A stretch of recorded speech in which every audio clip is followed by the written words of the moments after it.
So there I was, caving for diamonds, just minding my own business and enjoying a bit of inner peace.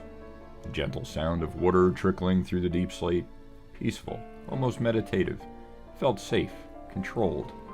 And I spotted it, an opening, not just any cave, but something far older, far darker. It was an ancient city, just lying in wait for the next overconfident adventurer. And today that was me. I peeked over the edge, saw some water pouring down, and thought, you know what, I should be fine, let's check it out. So I jumped into what I can only describe as a subterranean nightmare curated by Minecraft's sadist division. It is a classic mistake. Now, I don't know if you've ever triggered a shrieker before, but it's basically Minecraft's way of saying, we hope you packed a change of underwear. So I did what any brave, mature adventurer would do. Screamed internally and started whacking everything that made noise. Funny story is, it turns out you can trigger a warden this way. Or 4. I was basically playing tag with death in total darkness. Shriekers everywhere, heartbeats thumping, and suddenly, I'm in a horror movie. I spent half the time crouch waddling and the other half sprinting on any piece of wool I can see.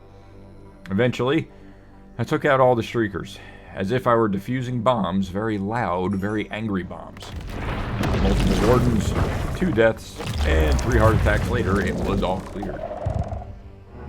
With the screaming void beasts handled, it's time to loot, and I am so confident that I am going to loot this place naked. Well, not necessarily naked, but nothing in my inventory, so yeah, that's how confident I am that I have gotten every single shrieker. This is all my stuff that I've put in there, so yeah, let's go looting. With sneak, yes please. Enchanted gear, gimme. Candles, yes, but way too many candles. Enough possibly to host a Victorian seance. Also, who's storing enchanted pants in these chests anyway? Who's the ancient tailor? I have questions. Okay, I am 90% sure that I got 100% of all the chests that were out there. So let's take a look at the loot that we picked up. I've organized it to make it easier for you guys to look at. But you can see we've looted 28 chests. I don't know how many were supposed to be out there, but we found 28. So most importantly, we got ourselves an enchanted golden apple, which is fantastic, as well as a silence armor trim, which everybody seems to love and seems to treasure, but, you know, I never used them, don't know what to do with them, but we're going to find out. Also got a ward armor trim, so that's cool, and a whole bunch of books with Swift Sneak 3, which is what I really was hoping for. We have this Density 2, which I believe is for the new mace in the game.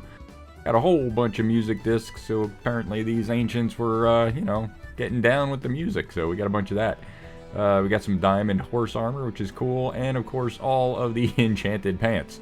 I think it's funny that all they seem to wear are pants. And we also got ourselves some pretty powerful hose. Yeah, look at this. Efficiency 5, Unbreaking 3, and Mending. It's like, wow, these guys are really into hoeing.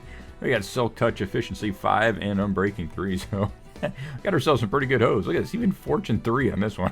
That's some crazy stuff. I got a whole bunch of regeneration potions. I guess they needed it because they had the wardens all over the place when they were living down here.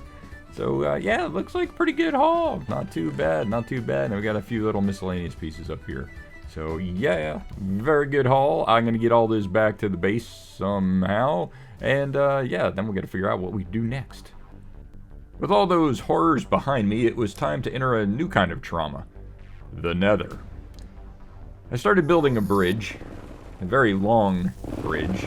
The kind of bridge that makes you reconsider your life decisions somewhere around block 400.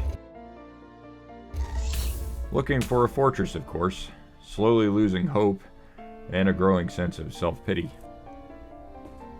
I finally found a fortress. I slapped together a blaze farm so fast and ugly even the blazes looked confused.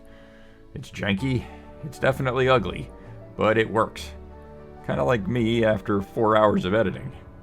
Look, it was either that or keep fighting them in the open like a lunatic. So, next up, let's break through the nether roof. Yes, some TNT was involved. Definitely some singed eyebrows and a little bit of my sanity. Nothing catastrophic, just a casual physics crime to make my life a bit easier. But it's done. A clean hole through the bedrock. Totally legit. Don't ask questions. Ah, the nether roof. Glorious. Looks like each player's portal path is marked with a different colored carpet, like some kind of Minecraft subway system. It's actually quite beautiful, like weirdly organized for a group of people who wear elytras more than pants. Oh, and did I mention the gold farms? Yeah, there's 2 of them. Absolute monsters. Industrial, efficient, terrifying. They hum menacingly and spit out more nuggets than a fast food franchise. But eventually, I wandered back through the spawn portal, limped into the overworld, and stared at the sky like someone just back from war. Everything was green, peaceful. No lava, no screaming, just grass, glorious grass. No deaths, no Warden jump scares, just sweet sounds of overworld music, and the overwhelming desire to sleep for 12 Minecraft days. Now, at last! I'm now flying in the correct direction toward my initial build location. It only took an episode and a half, a dozen near deaths, and a spiritual rebirth from the Nether. But we're on track. We're making some progress, slowly, awkwardly, but it's progress. Oh, by the way, if watching me barely survive and somehow thrive through sheer panic is your thing, please subscribe and hit that like button. This is the Forever SMP. I am Mineless, and I'm still not sure what I'm doing, but I'm doing it fast.